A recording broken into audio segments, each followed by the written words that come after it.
Here we are moving into Unit 3, and we're going to start with discussions of motivation. And so for this first video, we're going to discuss motivation in it's kind of a real generic sense about what motivation is, and then we'll move into more cultural aspects of motivation. So motivation, from a Western perspective, is this notion that Abraham Maslow has put out. Perhaps you recognize Abraham Maslow's hierarchy of needs, and he argues that when human beings are born, they are motivated to attain a purpose or self-actualization, as he refers to the word. And so what happens is, in order to achieve this self-actualization, we must first pass various other motives. First, we must satisfy all of our physiological needs. And if we have, in fact, satisfied our physiological needs, then we'll be motivated to satisfy our safety needs. If we have satisfied our safety needs, then we'll be motivated. And so the idea is ultimately all human beings are motivated to pursue the top level of this pyramid, but in many ways, it's you can't get there because. And so in this context of this notion of self-actualization, you find that the lower level needs on his hierarchy might be somewhat universal, but the higher you get, the more culturally based you're going to become.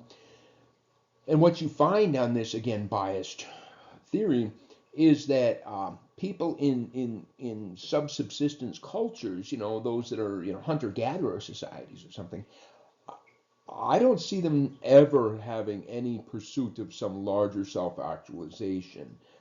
People living in hunter-gatherer societies are likely to focus on how do I get enough food to eat today? How do I navigate the world so that tomorrow I can figure out what's going on? They don't have this larger, in my life I'd like to, no, they just don't have this way of thinking. So it is again what it is. Okay. Well, when it comes to motivation, what happens is motivated behaviors tend to be designed to establish homeostasis. That is, they're cyclical. You get hungry, and guess what? In a couple more hours, you get hungry. In a couple more hours, you get hungry. And so what happens is when we get hungry, then all of a sudden our attention becomes very selective and we are motivated to exhibit behaviors that return us towards homeostasis. I'm hungry, exhibit behaviors, I'm now satisfied. There's your homeostasis. Some of the different views on motivation involve drive reduction theory, and drive reduction theory is actually a theory which is so universal that we're talking about human and non-human animals. So clearly quite strong. We have needs. Needs are an undesirable tension state, like thirst and hunger. I need to have something. So I have a drive, hunger or thirst, or I need food and water. Yeah. And then I'm motivated to exhibit drive reducing behaviors. So some common motives at the top, hunger, thirst, sex, things like this, tend to be very universal in nature. But as you move your way down, need for status and prestige, or Schadenfreude, or something down there, clearly is much more culturally based. But even the most universal of all, hunger, because we all need to have calories and we all need to have, and it's pretty straightforward. I mean, we all have preferred blood glucose level we all want to have, and if blood glucose falls below, then we're motivated to perform behaviors to gather glucose, blah, blah, blah. Okay.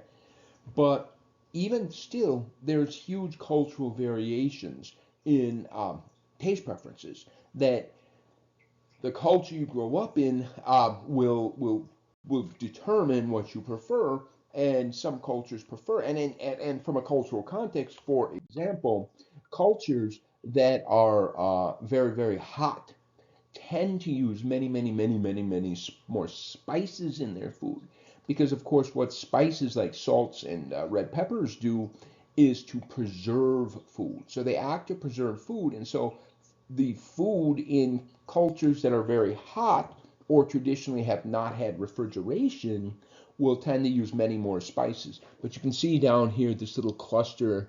What does that even say? I can't read it. Oh, that's China. The mean annual temperature is quite low. The number, is that China? Oh no, that's Japan. I see. A cluster of Japanese islands there who use very few spices because they're not very hot. But when you go up here to these light blue circles, you're finding different parts of India or that part of the world anyway, where it tends to be much hotter and they tend to have many, many, many more spices on average.